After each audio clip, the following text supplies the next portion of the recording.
A very good morning to all of you. बच्चों, आज की क्लास में आपका स्वागत है। तो बताइए आपकी तैयारी कैसी चल रही है।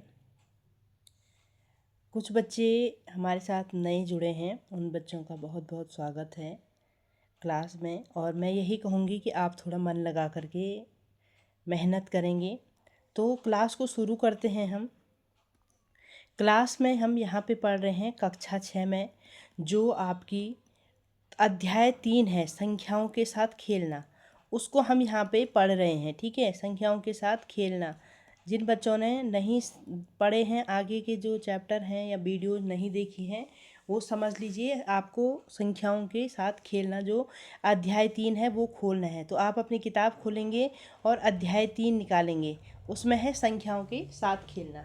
तो यहाँ तक हमने पढ़ लिया था। आज की जो क्लास है वहाँ पे हम पढ़ेंगे जो सार्वगुणनखंड होते हैं और सार्वगुणज होते हैं वो क्या होते हैं, ठीक है। सार्वगुणनखंड को इंग्लिश में कहते हैं आप common common factor and common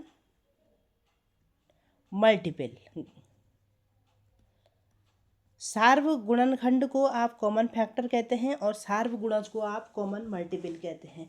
तो ये सार्वगुणनखंड और सार्वगुणज क्या होते हैं, ठीक है, इसको समझ लेते हैं। तो देखिए बच्चों, जो सार्वगुणनखंड होते हैं, पहले इस पे आइए आप। गुणनखंड तो जब हमने आपको गुणनखंड करना सिखाया था, इस अध्याय के जो पहला है, सबसे पहली दूसरी वीडियो होगी, वहाँ पे हमने आपको गुणनखंड करना सिखाया था। अब देखिए, 4 के गुणनखंड लिखेंगे आप यहाँ पे। संख्या 4 लिखेंगे। 4 के गुणनखंड कैसे करेंगे? 2 दूनी क्या होता है? 4। देखो, 2 दूनी 4 होता है। 2 दूनी 4 होता है, समझ गए। 2 यहाँ लिखना है। 2 4 में 2 का भाग कितनी बार जा रहा है? 2 दूनी 4 होता है। फिर यहाँ पे 2 लिखेंगे तो 2 एकम 2 हो जाएगा। ये आपको समझ में आ रहा है, नहीं आ रहा है? क्या करा हमने? सबसे पहले एक बार और समझ लीजिए इसको। यहाँ पे हमने 4 लिखा। अब 4 देखना है, 4 कौन से पहाड़े में आता है, अपने अलावा और किसके पहाड़े में आता है? तो 2 के पहाड़े में आता है। तो 2 2 दूनी होता है 4, तो 2 को यहाँ लिखेंगे और 2 यहाँ लिखेंगे। 2 दूनी 4 हो जाएगा। फिर 2, इस 2 के लिए क्या करेंगे? 2 एकम 2, 2 अपने पहाड़े में आएगा, 2 एकम 2 हो जाएगा। फिर यहाँ पे 1 लिखेंगे, 1 एकम 1 हो जाएगा। तो इसके जो फैक्टराइजेशन होंगे कैसे करेंगे बच्चों? 1 तो 1 हो गया। 4 के जो गुणनखंड हैं वो क्या हो जाएंगे? 1 तो 1 हो गया, ठीक है। फिर 1 दूनी 2, 1 2 हो गया। 1 दूनी 2 और 2 दूनी कितना हो गया है? 4। तो 4 के जो गुणनखंड निकले वो 1 2 और 4 ही आपके पास निकल के आए, ठीक है। अब यहाँ पे है 4 और 18 के गुणनखंड लिखे। तो 18 के गुणनखंड कैसे निकालेंगे? यहाँ लिखेंगे 18। अब 18 किसके किसके पहाड़े में आता है? 18 तो ये आता है 9 के पहाड़े में। ये सबसे पहले छोटी संख्या लेंगे तो 9 के पहाड़े में आता है, लेकिन 2 के पहाड़े में भी आता है। 2 नमा कितना हो जाएगा? 18 हो जाएगा, ठीक है। फिर 9 किसके पहाड़े में आता है? 3 तियाँ 9 हो जाएगा। और फिर 3 एकम 3 हो जाएगा। अब देखिए इसके यहाँ पे फैक्टर कैसे लिखेंगे 18 के। तो सबसे पहले क्या लिखेंगे?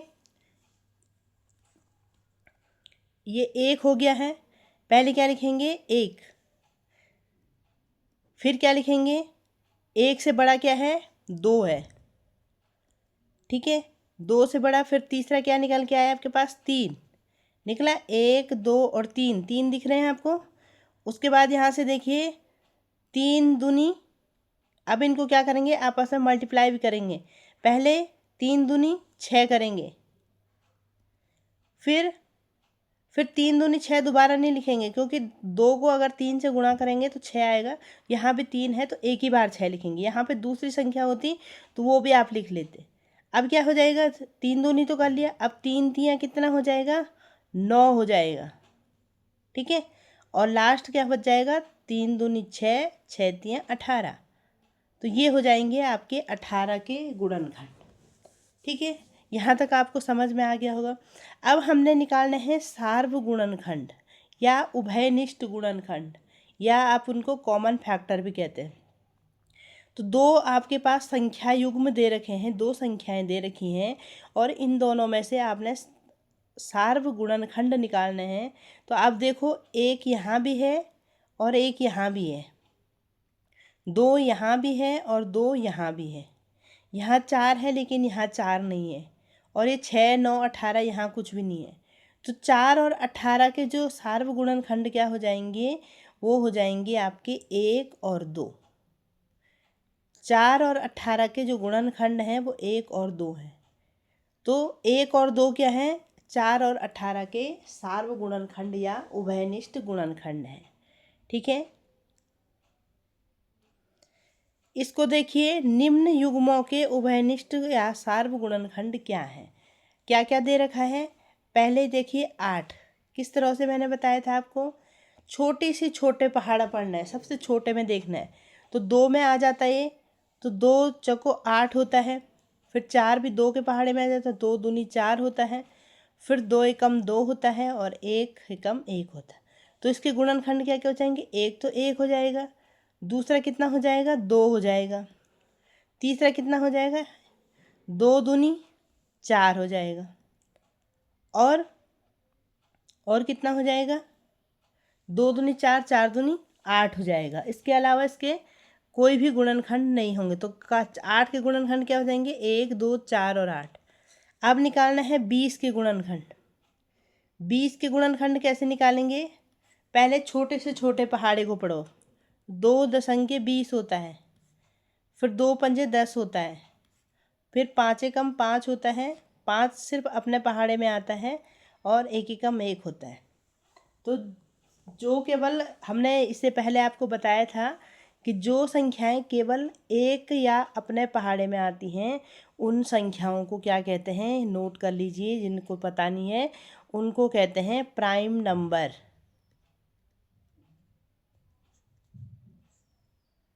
ठीक है, उनको क्या कहते हैं, प्राइम नंबर कहते हैं। तो यहाँ पे लिखिए 20।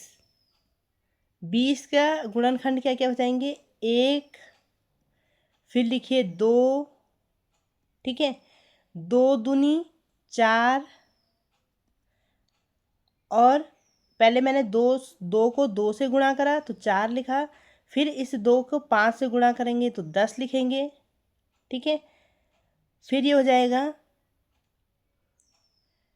2 को पहले 2 इससे गुणा करा, फिर 2 को इससे गुणा करा। ठीक है, फिर कितना हो जाएगा, 5 दूनी 10, 10 आपने लिख लिया है, और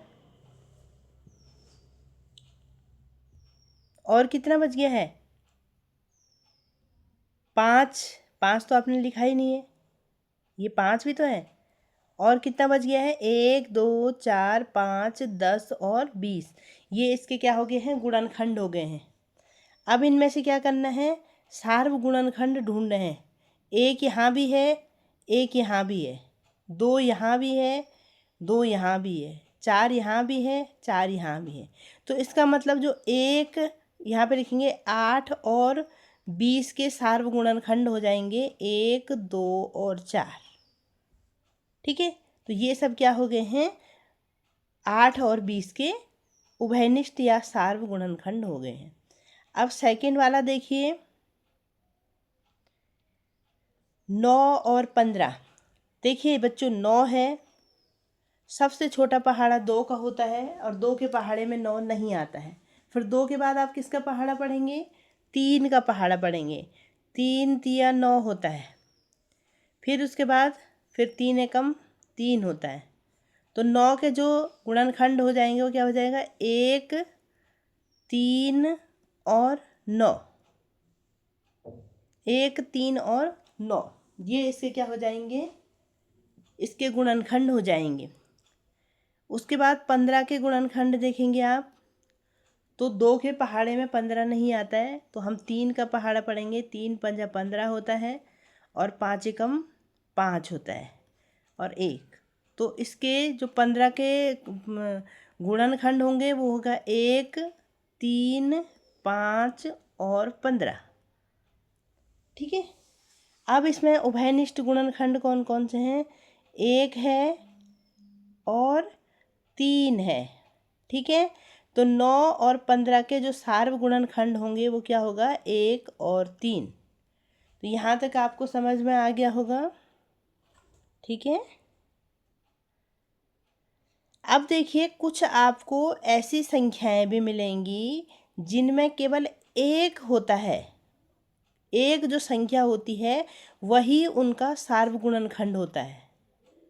ठीक है, तो ऐसी संख्याओं को आप क्या कहेंगे, को प्राइम नंबर। को प्राइम नंबर, सह अभाज्य संख्याएं। सह अभाज्य संख्याएं किनको कहते हैं, सह अभाज्य संख्याएं ऐसी संख्या युग्म जिनमें जो सार्वगुणनखंड होता है वो केवल एक होता है, 1 होता है। ठीक है, एक का मतलब 1 होता है। ऐसी संख्याओं के युग्म जिनमें गुणनखंड एक एक संख्या केवल क्या होती है, आपकी सार्वगुणनखंड होती है, दोनों में समान होती है, ऐसी संख्याओं को को प्राइम नंबर्स कहते हैं। ठीक है, आगे आइए इस विषय में थोड़ा चर्चा करेंगे। लिखा हुआ है दो संख्याएं, देखो दो संख्याएं जिनमें केवल एक ही सार्वगुणनखंड होता है, सह अभाज्य संख्याएं को प्राइम नंबर्स कहलाती हैं। अब देखिए यहाँ पे 4 दे रखा है, 4 के गुणनखंड करेंगे तो 2 दूनी 4 हो जाएगा और 2 एकम 2 हो जाएगा। तो 4 के गुणनखंड क्या क्या हो जाएंगे, 1, 2 और 4। और 15 दे रखा है तो 15 के गुणनखंड कितने होंगे, 3 के पहाड़े में आएगा, 3 पंजा 15, 5 एकम 5 और 1 एकम 1, तो कितना हो जाएगा, जो 15 है उसके गुणनखंड हो जाएंगे 1, 3, 5 और 15। अब देखिए यहाँ पे क्या हो रहा है, सिर्फ एक एक ही क्या है, सार्वगुणनखंड है। तो सिर्फ एक ही सार्वगुणनखंड है, इसका मतलब क्या है, ये जो दो संख्याएं हैं 4 और 15, ये आपस में सह अभाज्य संख्याएं हैं, इन्हीं को आप को प्राइम नंबर्स कहते हैं। ठीक है, तो यहाँ तक आपको कन्फ्यूजन नहीं हुआ होगा। सह अभाज्य संख्याएं किनको कहते हैं, ऐसी संख्याएं जिनमें केवल एक ही क्या होता है, आपका सार्वगुणनखंड होता है। संख्या एक ही केवल सार्वगुणनखंड होता है। अब है, क्या हम 4, 12 और 16 के सार्वगुणनखंड ज्ञात कर सकते हैं, तो बिल्कुल कर सकते हैं। कैसे करेंगे, 4 के लिखेंगे तो 2 दूनी 4 होता है, 2 एकम 2 होता है, तो 4 के गुणनखंड क्या क्या हो जाएंगे, 1, 2 और 4। फिर क्या है, 4, 12 और 16। ठीक है, 12 के गुणनखंड कैसे करेंगे, 2 छके 12 और 2 3 6 और 3 एकम 3। तो 12 के गुणनखंड क्या क्या हो जाएंगे बच्चों, 1, 2, देखो 1, 2, फिर उसके बाद 2 दूनी 4, उसके बाद 2 3 6 और 12, ये 12 के गुणनखंड हो जाएंगे। और उसके बाद दे रखा है 16, 16 के गुणनखंड कैसे करेंगे, 2 8 16, 2 चको 8, 2 दूनी 4 और 2 एकम 2। तो यहाँ पे 16 के गुणनखंड क्या हो जाएंगे, 1, 2, 2 दूनी 4, 2 दूनी 4, 4 दूनी 8 और 8 दूनी 16। अब इनमें से देखेंगे कि जो इनके सार्वगुणनखंड हैं वो क्या क्या हो जाएंगे, 1 1 1, 1 सब में आ रहा है 1 हो जाएगा, 2 2 2 सब में आ रहा है 2 भी हो जाएगा, और 4 4 4 4 सब में आ रहा है तो 4 हो जाएगा। 4, 12 और 16 के सार्वगुणनखंड 1, 2 और 4 हैं। इस तरह से लिखेंगे। ठीक है, निम्न के सार्वगुणनखंड ज्ञात कीजिए। तो इसमें से ए वाला मैं बता देती हूँ, बी वाला आप अपने आप कर लेना। ठीक है, 18, 12 और 20 के सार्वगुणनखंड बताने हैं। तो 8 के गुणनखंड निकालेंगे तो 2 चको 8 हो जाएगा, 2 दूनी 4 हो जाएगा और 2 एकम 2 हो जाएगा। तो 8 के गुणनखंड क्या क्या आ जाएंगे, 1, 2, 2 दूनी 4 और 2 दूनी 4 और दूनी 8। तो 8 के गुणनखंड ये हो जाएंगे। फिर क्या है, 8, 12 और 20। तो 12 के गुणनखंड क्या हो जाएंगे, 2 छक्के 12, 2 तियां 6, 3 एकम 3 और 1 एकम 1। तो यहाँ पे 12 के गुणनखंड क्या हो जाएंगे, 1, 2, 3। उसके बाद 2 दूनी 4, 3 दूनी 6, 3 दूनी 6, 6 दूनी 12। तो ये क्या हो जाएंगे, 12 के गुणनखंड हो जाएंगे। 1, 2, 3, 4, 6 और 12 क्या है, 12 के गुणनखंड हो जाएंगे। फिर क्या है, 20 के गुणनखंड। 20 के गुणनखंड लिखेंगे तो 20 के गुणनखंड कितना हो जाएंगे, 2 दशंके 20, 2 पंजा 10, 5 एकम 5 और 1 यहाँ पे आ जाएगा। तो 20 के गुणनखंड हो जाएंगे 1, 2, 2 दूनी 4, 2 पंजा 10 और 2 पंजा 10, 10 दूनी 20। तो 20 के गुणनखंड क्या क्या हो जाएंगे, 1, 2, 4, 10 और 20। अब इनमें से सारो गुणनखंड कैसे निकालेंगे, देखो एक इसमें भी है, एक इसमें भी है, एक इसमें भी है, इसलिए इनका एक सारो गुणनखंड 1 होगा। 2 इसमें भी है, 2 इसमें भी है, 2 इसमें भी है, एक सारो गुणनखंड 2 होगा। इसमें 3 है लेकिन इन दोनों में 3 नहीं है। फिर देखिए 4 इसमें है, 4 इसमें है और 4 इसमें है, इसलिए 4 इसमें लिख लेंगे।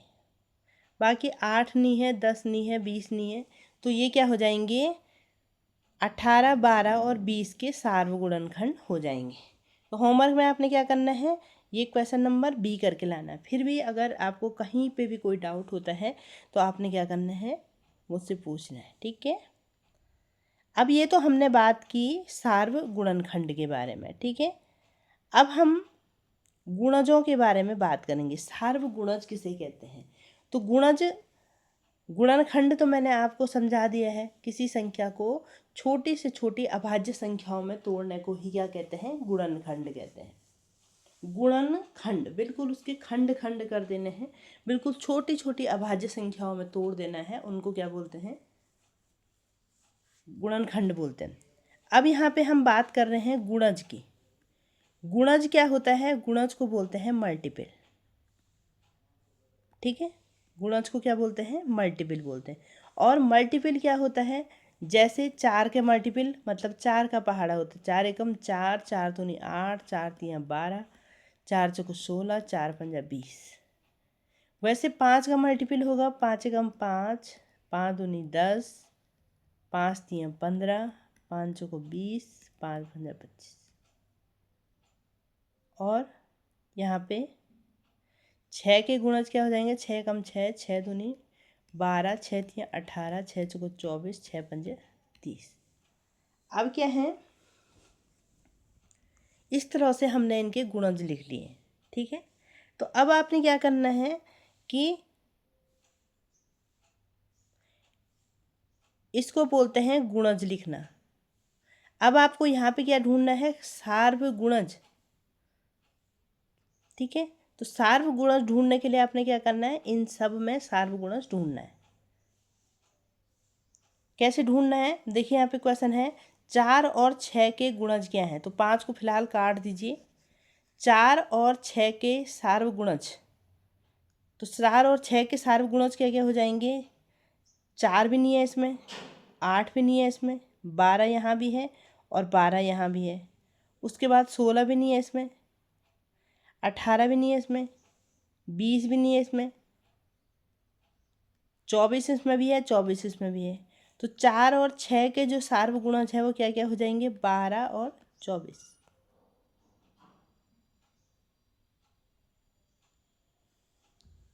ठीक है, तो इसको बोलते हैं सार्वगुणज। सार्वगुणज का मतलब जो दोनों में कॉमन होता है उसको सार्वगुणज बोलते हैं। गुणज आपको समझ में आ गया होगा, और उसके बाद आपको गुणज समझ में आ गया तो सार्वगुणज भी समझ में आ जाएगा। यहाँ पे एक क्वेश्चन दे रखा है 3, 5 और 6 के सार्वगुणज लिखिए। तो क्या कर रखा है, 3 के गुणज, 3 एकम 3, 3 दूनी 6, 3 तियां 9, 3 चौको 12, 3 पंजे 15, ये सारा 3 का पहाड़ा है। फिर 5 का पहाड़ा लिखा हुआ, 5 एकम 5, 10, 15, 20, 6 का पहाड़ा है, 6 12 18 24 30। ठीक है, तो अब आपको क्या करना है, सार्व गुणज देखने हैं। तो देखिए 3 इसमें है, लेकिन इसमें भी नहीं है, इसमें भी नहीं है। इसमें 6 है, इसमें 6 नहीं है, इसमें 6 है।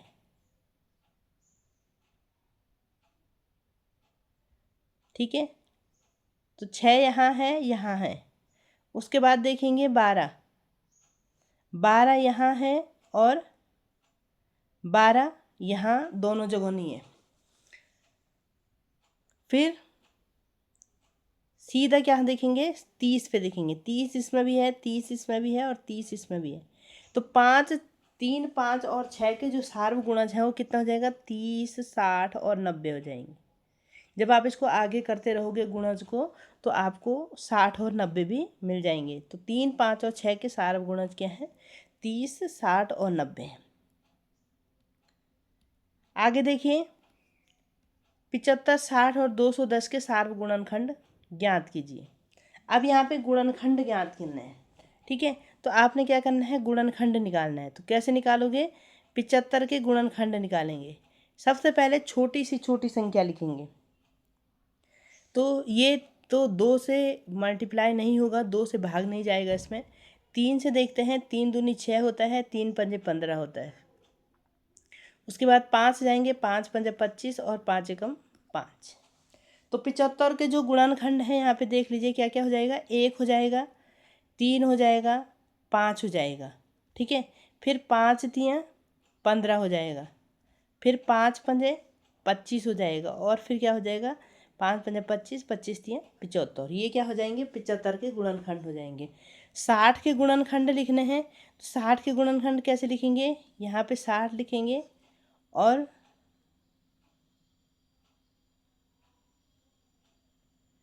ठीक है 60 लिखेंगे यहाँ पे। तो 60 किससे भाग होगा, 2 तियाँ 6, 30, 2 15 हो जाएगा, फिर 3 पंजा 15 होता है और 5 एकम 5 होता है। तो 60 के जो गुणनखंड है वो क्या हो जाएगा, 1, देखो 1, 2, 2 दिख रहा है यहाँ, 3 दिख रहा है यहाँ, फिर 2 दूनी 4 दिख रहा है, फिर 5 दिख रहा है, फिर 3 दूनी 6 दिख रहा है, फिर 5 दूनी 10 दिख रहा है, फिर 3 दूनी 6, 6 दूनी 12 दिख रहा है, फिर 3 पंजा 15 दिख रहा है, फिर 30 दिख रहा है और अंत में 60 दिख रहा है। तो ये क्या है, 75 और 60 के गुणनखंड है। अब क्या है, 210 के भी सारे गुणनखंड आपको निकालने हैं। तो 210 के गुणनखंड आप यहाँ पे कर देंगे, 210 के गुणनखंड करेंगे। तो कैसे करेंगे, सबसे पहले आप 2 से भाग देंगे, 2 एकम 2 और 2 पंजा 10। ठीक है, फिर 3 से हो जाएगा, 3 तियाँ 9 और 3 पंजा 15। फिर 5 से हो जाएगा, 5 से 35 और 7 से हो जाएगा 7 एकम 7। ठीक है, तो 210 के जो गुणनखंड हैं वो कितने आया, 1, 1, 2 भी है, 3 भी है, 5 भी है। ठीक है, 3 दूनी 6 भी है, 7 भी है, 5 दूनी 10 भी है, 7 दूनी 14 भी है, और 3 पंजा 15 भी है, 3 सता 21 भी है। ठीक है, 3 सता 21 दिखाई दे रहा है ना, और 5 दूनी 10, 10 तियाँ 30 भी है, 7 पंजा 35 भी है, और 3 दूनी 6, 6 सता 42 भी है। फिर यहाँ पे क्या हो जाएगा,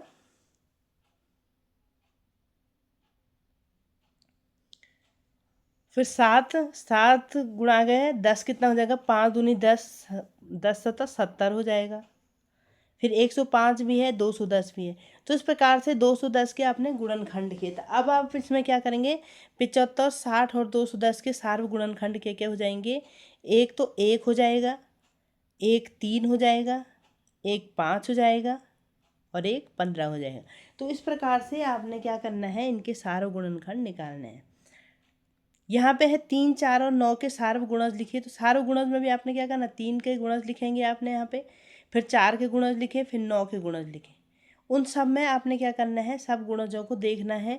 और जैसे यहाँ पे 36 इसमें भी है, 36 इसमें भी है और 36 इसमें भी, इसलिए 36 क्या होगा, इनका सार्वगुणज होगा। इसी प्रकार से 72 होगा, ये आगे जा कर के 72 बन जाएगा। तो ये क्या है, आपके सार्वगुणज निकालने का तरीका है।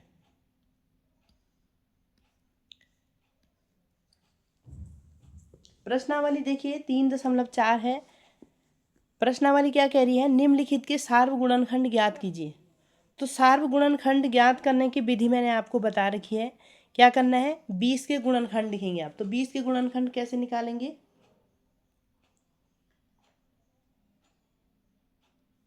20 के गुणनखंड बच्चों,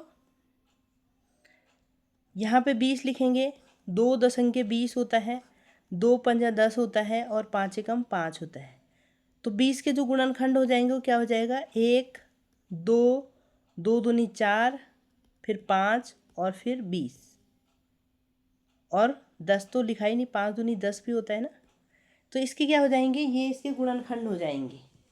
फिर 28 के गुणनखंड लिखेंगे, 28 के क्या हो जाएंगे, 2 एकम 2, 2 चौको 8, फिर 2 सता 14 और 7 एकम 7। तो 28 के गुणनखंड कितना हो जाएंगे, 1 2 4 7 14 और 28। ठीक है, अब इनमें से कॉमन कौन कौन से है, 1 इसमें कॉमन है, 2 इसमें कॉमन है, 4 इसमें कॉमन है। तो ये क्या हो जाएंगे, इसके सारे गुणनखंड 1 2 और 4 हो जाएंगे। ठीक है, तो बाकी क्वेश्चन कर लेंगे। आपको गुणनखंड निकालना है और गुणनखंड निकाल करके आपने क्या करना है, इनके सार्वगुणनखंड निकालना है। फिर है निम्नलिखित के सार्वगुणनखंड ज्ञात कीजिए। तो इसमें भी ऐसे ही करना है, इन सब के गुणनखंड लिखने हैं और क्या करने हैं, उनको सार्वगुणनखंड आपको निकालना है। जैसे एक क्वेश्चन इसका भी देख लीजिए, 4 के गुणनखंड लिखेंगे, 2 दूनी 4, 2 एकम 2। ठीक है, तो 4 के गुणनखंड कितना हो जाएंगे, 1 2 4। 8 के गुणनखंड कितना हो जाएंगे, 2 चौको 8, 2 दूनी 4, 2 एकम 2। 8 के गुणनखंड कितना हो जाएंगे, 1 2 2 दूनी 4 और 2 दूनी 4, 4 दूनी 8। तो ये क्या हो गए, 8 के गुणनखंड हो गए। अब देखो 12 के गुणनखंड कैसे निकालेंगे, 12 के गुणनखंड निकाले, 2 छक्के 12 होता है, 2 3 6 होता है, 3 एकम 3 होता है और 1। तो 12 के गुणनखंड कैसे निकालेंगे, 1 2 3। ठीक है, 1 2 3 लिख दिया और 2 दूनी 4 होता है और 2 दूनी 4, 4 3 12 हो गया, 3 दूनी 6 होता है। ठीक है, और 12 होता है। तो ये सब क्या हो गए हैं, इसके गुणनखंड हो गए हैं। अब इसमें से सार्वगुणनखंड कैसे निकालेंगे, एक इसमें भी है, एक इसमें भी है, एक इसमें भी है, 2 इसमें भी है, 2 इसमें भी है, 2 इसमें भी है, 4 इसमें भी है, 4 इसमें भी है, 4 इसमें भी है। तो इन तीनों के जो सार्वगुणनखंड निकलेंगे वो निकलेंगे 1 2 और 4। ठीक है, इसी तरह से आप इस क्वेश्चन को भी हल कर देंगे। निम्न के प्रथम 3 सार्वगुणज लिखिए। क्वेश्चन नंबर 3 देखिए, प्रथम 3 सार्वगुणज लिखिए। तो 6 का क्या हो जाएगा, 6 का 6 कम 6, 6 दूनी 12, 6 3 18, 6 चौको 24, 6 पंजा 30, 6 छक्के 36,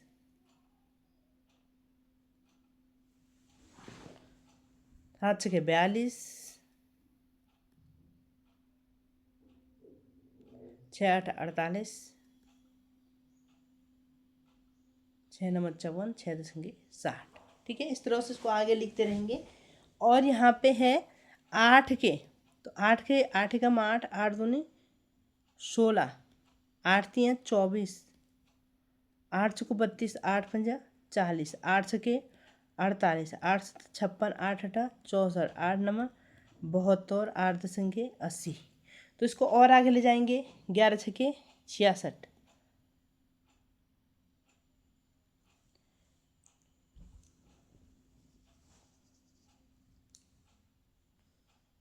तो हमको कितने गुणनखंड, कितने सार्वगुणज निकालने हैं, हमको यहाँ पे 3 सार्वगुणज निकालने हैं। इसलिए हम क्या करेंगे, कि इसको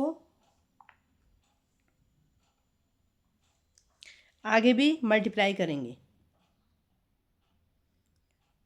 तो 12 यहाँ पे देखिए 6 × 12 कितना होता है, 6 × 11 तो और लिखा 66, और 6 × 12 कितना होता है,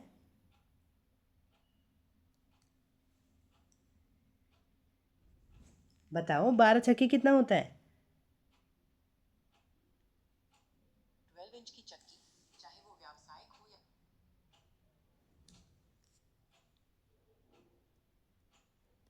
ठीक है, 12 छक्के 72 होता है ना।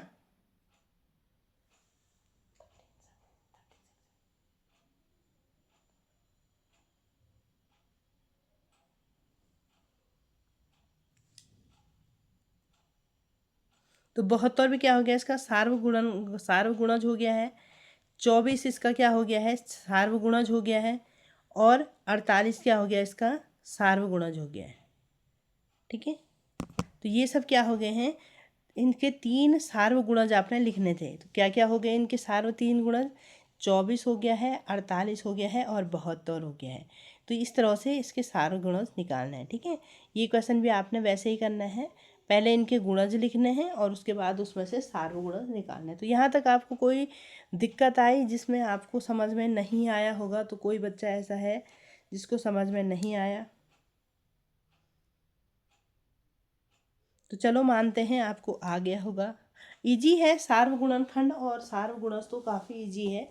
सार्वगुणनखंड में आपने गुणनखंड निकालने हैं और उसके बाद आपने क्या करना है, उसको बताना है। और सार्वगुणज में क्या है, आपने गुणज लिखने हैं पहले, और गुणज लिखने के बाद आपने क्या करना है, उनको सार्वगुणज उसमें से निकालना है। अब देखिए क्वेश्चन नंबर 4 पे आएंगे हम। क्वेश्चन नंबर 4 क्या है, जरा बच्चों पढ़ो इसको। क्वेश्चन नंबर 4 क्या कह रहा है,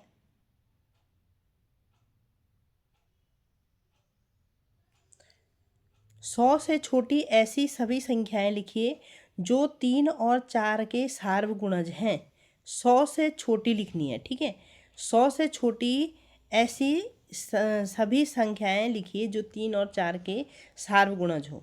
तो आपने क्या करना है, पहले आप 3 के गुणज लिखिए। 3 के गुणज लिखेंगे तो 3 के गुणज क्या क्या हो जाएंगे, 3 के गुणज होगा 3 एकम 3, 3 दूनी 6, 3 तिया 9, 3 चौको 12, 3 पंजे 15, 3 छके 18, 3 सत्ता 21, 3 आठा 24, 3 नमा 27, 3 दशंके 30, 11 तियाँ 33, 12 तियाँ 36, 13 तियाँ 39, 14 तियाँ 42, 15 तियाँ 45, 16 तियाँ 48 होता है, 17 तियाँ 51 होता है, 18 तियाँ 57, 19 तियाँ। तो ये सब क्या है, इसके गुणज लिख रही हूँ मैं जो आपके 100 से छोटे हैं।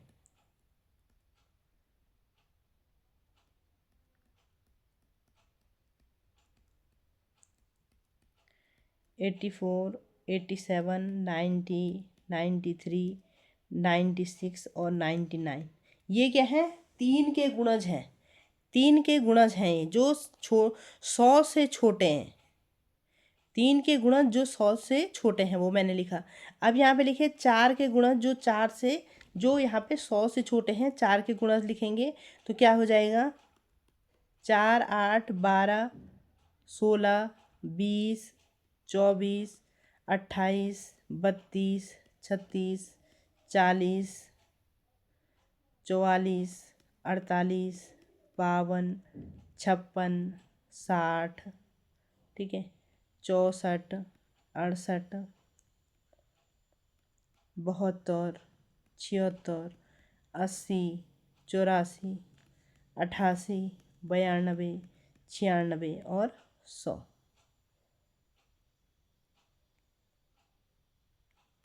ये क्या हो गए, 4 के गुणज हो गए। तो हमने 25 तक के पहाड़े में आया, 25 तक को कितना होता है, 100 होता है। और ये 33 तक के पहाड़े पढ़े हमने, 33 दिया कितना होता है, 99 होता है। तो अब हमने 100 से छोटी सभी संख्याएं यहाँ पे लिख दी हैं। अब हमने क्या करना है, 3 और 4 के इनमें से सार्वगुणज निकालना है। तो सार्वगुणज क्या क्या निकल जाएंगे, देखिए एक तो 12 निकल जाएगा, 12 इसमें भी है, 12 इसमें भी है, इनके सार्वगुणज एक तो 12 निकल जाएंगे। दूसरा कितना निकल जाएंगे, 24 निकल जाएंगे, 24 इसमें भी है, इसमें भी है। 24 के बाद 36, देखिए इसमें भी 36 है और इसमें भी 36 है। 36 के बाद देखिए 48, इसमें भी 48 है और इसमें भी 48 है।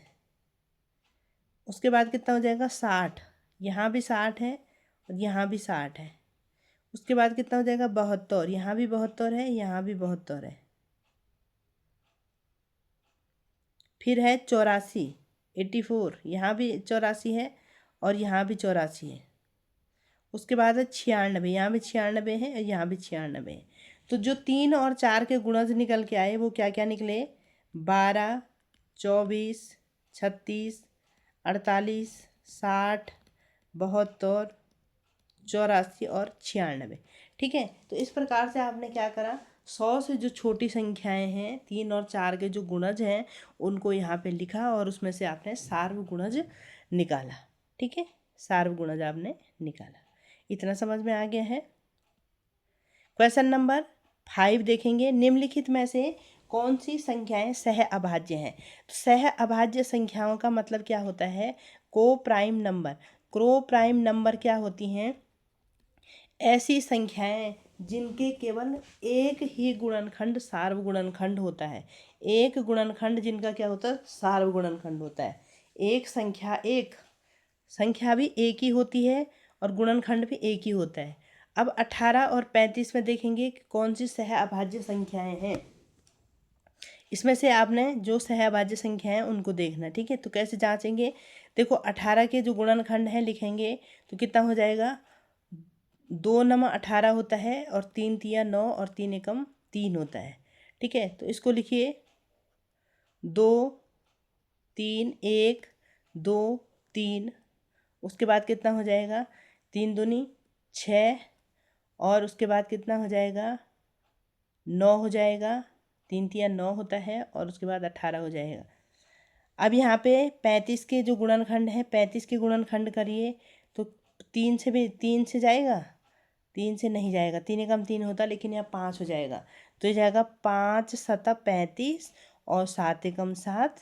ठीक है, तो इसके गुणनखंड कितने हो जाएंगे, 35 के गुणनखंड हो जाएंगे 1 5 7 और 35। तो अब यहाँ देखिए, यहाँ 1 और 1 यही सार्वगुणनखंड है, उसके अलावा और भी कोई भी सार्वगुणनखंड नहीं है। तो ऐसी संख्याएं जिनमें केवल एक ही सार्वगुणनखंड होता है उनको सह अभाज्य संख्याएं कहती है। तो इसका मतलब क्या है, 18 और 35 क्या है, सह अभाज्य संख्याएं हैं। वैसे 15 और 37 को देखिए तो 15 हो जाएगा, 15 कितना हो जाएगा, 3 पंजे 15 हो जाएगा और 5 एकम 5 हो जाएगा और 1 एकम 1 हो जाएगा। और 37 के देखेंगे तो 37 में किसका भाग जाएगा,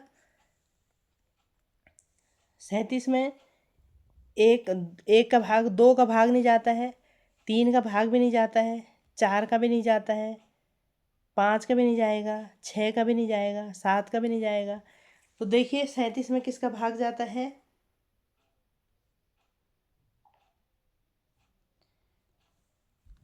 तो 37 में आपका 1 37 का 37 होता। 37 क्या है, एक प्राइम नंबर है, एक अभाज्य संख्या है। तो ये इनमें भी जो वो है सार्वगुणनखंड है, केवल एक ही सार्वगुणनखंड है, इसलिए ये दोनों संख्याएं भी सह अभाज्य संख्याएं हैं। अब 30 और 415 देखेंगे। 30 देखेंगे, 2 एकम 2, 2 पंजा 10, 3 पंजा 15 और 5 एकम 5। तो जो 30 हैं उसके जो गुणनखंड हो जाएंगे 1 2 3 और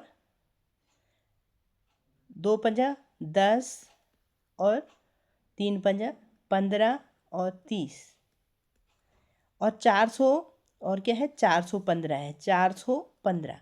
इसको देखेंगे तो कैसे करेंगे, इसको 2 से जाएगा, 2 दूनी 4 नहीं, 2 से जाएगा, 3 से जाएगा,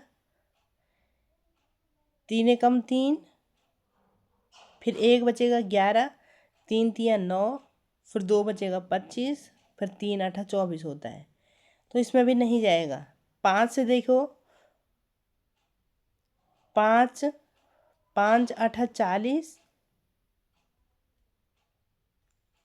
ठीक है। क्या देखेंगे, 5 8 40,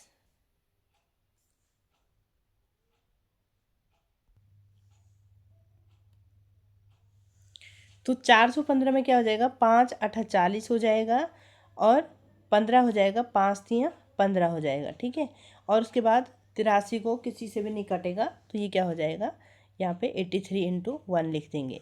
तो इनके जो मल्टीपल हो जाएंगे, जो फैक्टर हो जाएंगे, 415 के जो फैक्टर हो जाएंगे, फैक्टर का मतलब गुणनखंड हो जाएंगे, वो क्या हो जाएगा, 1 5 और 83। अब यहाँ पे देखेंगे आप कि इसमें से क्या हो रहा है, एक, सिर्फ एक ही क्या है, कॉमन फैक्टर है, सार्व गुणनखंड है, इसलिए ये दोनों संख्याएं क्या हैं, आपस में सह अभाज्य संख्याएं होंगी। तो आपको समझ में आ गया सह अभाज्य संख्याएं किसे कहते हैं। वे दो संख्याएं जिनमें क्या होता है, दो या दो से अधिक संख्याएं भी हो सकती हैं, जिनमें सिर्फ एक ही सार्व गुणनखंड हो, उसको बोलते हैं सह अभाज्य संख्याएं। अब देखिए 215 और 216, ठीक है। 216 के जब हम यहाँ पे गुणनखंड करेंगे तो कितना हो जाएगा, लास्ट में 6 है तो 2 से कट जाएगा, 2 एकम 2 और 2 8 16, फिर 2 से कटेगा, 2 पंजा 10 और 2 चौको 8, फिर 2 से कटेगा, 2 दूनी 4, 2 सता 14, 3 नम 27, 9 एकम 9 और 3 तिया 9 और 3 एकम 3, इस तरह से कटेगा। अब 215 को देखिए, 215 कैसे कटेगा, 3 से कटेगा, 3 सता 21 होता है, 5 बच जाएगा, 5 से कटेगा, 5 चौको 20 होता है और 5 तिया 15 होता है। उसके बाद जो 43 है वो नहीं कटेगा, तो ये यहाँ पे 43 और यहाँ 1 लिख देंगे।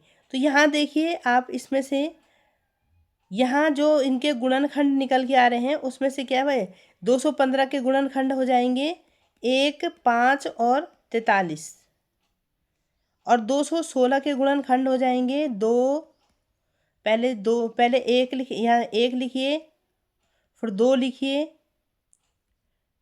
ठीक है, फिर 2 दूनी 4, फिर 2 दूनी 4, 4 दूनी 8, फिर 8 तिया 24, फिर इस तरह से आप इसके गुणनखंड लिखते रहेंगे, लेकिन ये चीज़ें आपको 43 कहीं नहीं मिलेगा।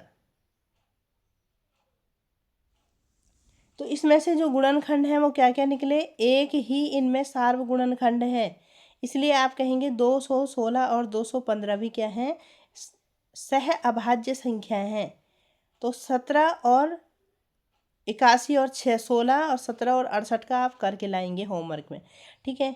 जहाँ जिस बच्चे को समझ नहीं आएगा वो मुझे दोबारा से पूछेंगे, और यहाँ पे क्या करेंगे, इनको खुद करने की कोशिश करेंगे। एक बात समझ लीजिए, वे संख्याएं सहअभाज्य संख्याएं होती हैं जिनमें केवल एक ही सार्व गुणनखंड होता है, संख्या भी एक है, नंबर भी एक है, नंबर भी एक ही है, और जो गुणनखंडों की संख्या है वह भी एक ही होगी, ठीक है। तो यहाँ तक आपको समझ में आ गया होगा। जिन बच्चों को समझ में आ गया है बहुत अच्छी बात है, और जिन बच्चों को नहीं आया वो लोग क्या करेंगे, मुझसे दोबारा पूछेंगे, ठीक है।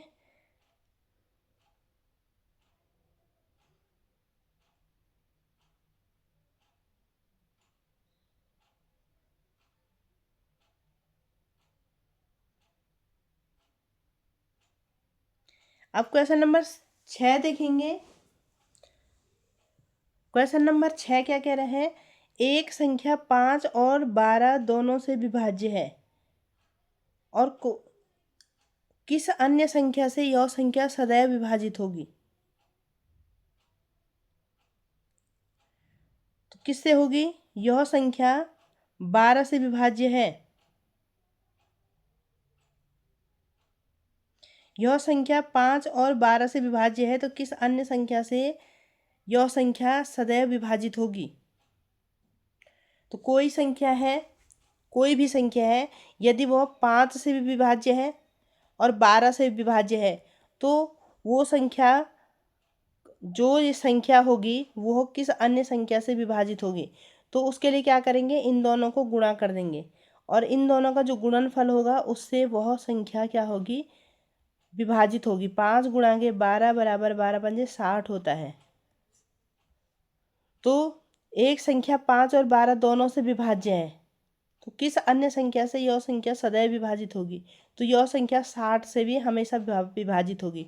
जो संख्या 5 से विभाजित है, 12 से विभाजित है, वो संख्या क्या होगी, 60 से भी विभाजित होगी। इस तरह से गुणनफल करके आप इसका क्या करते हो, आंसर निकालते हो। क्योंकि 60 क्या है, 5 से विभाज्य है, 12 से विभाज्य है, इसलिए जो संख्या है वो क्या होगी, 60 से भी हमेशा विभाज्य होगी। क्वेश्चन नंबर 7 देखेंगे। एक संख्या 12 से विभाज्य है और कौन सी संख्याएं हैं जिनसे यह संख्या विभाज्य होगी? तो एक संख्या 12 से विभाज्य है तो 12 के गुणनखंड कर लेंगे और गुणनखंड करके क्या है, वो संख्या इसके गुणनखंडों से भी क्या होगी, विभाज्य होगी। एक कोई संख्या है वो क्या है, 12 से विभाजित है तो वह संख्या और किन संख्याओं से विभाजित होगी? तो 12 के गुणनखंड लिखेंगे, कितने हो जाएंगे, 2 छके 12, 2 तियाँ 6 और 3 एकम 3। तो 12 के जो गुणनखंड हो जाएंगे वो कितना हो जाएगा, 1 2 3, 2 दूनी 4, 3 दूनी 6, ठीक है, और 3 दूनी 6, 6 दूनी 12। तो कितना हो जाएंगे, 1 2 3 4 6 और 12। तो जो संख्या 12 से विभाज्य होगी वह संख्या 12 के गुणनखंडों से भी क्या होगी, विभाजित होगी। इसको आप करके भी देख सकते हैं कि कैसे विभाजित होगी। जैसे कोई संख्या है 48 तो वह 12 के गुणनखंड ले लीजिए, आप 4 ले लीजिए तो 4 से विभाजित होगी, 12 चौक 48 होता है। 6 से ले लीजिए तो 6 से विभाजित है, 12 से ले लीजिए तो 12 से विभाजित है। तो ये जो संख्या 12 से विभाजित होगी वह 12 के गुणनखंड से भी विभाजित होगी। एक तो ये क्लियर हो गया। क्वेश्चन नंबर 6वां है कि एक संख्या 5 और 12 दोनों से विभाज्य है तो वह किस अन्य संख्या से यह संख्या सदैव विभाजित होगी? तो इनका गुणनफल निकाल देंगे, यहाँ पे कोई भी संख्या हो उनका गुणनफल निकाल देंगे तो वह संख्या उस अन्य संख्या से ही विभाजित होगी। तो ये थी आपकी प्रश्नावली, ठीक है। यहाँ पे हमने प्रश्नावली 3.4 भी आज की क्लास में हल किया है और आपको सार्वगुणनखंड और सार्वगुणज के बारे में बताया है। सार्वगुणनखंड क्या होता है, सार्वगुणज क्या होता है और सह अभाज्य संख्याएं मैंने आपको बताई। यहाँ पे जो भी क्वेश्चन अगर आपको कुछ समझ में नहीं आया होगा तो आप प्लीज़ मुझसे पूछ सकते हैं।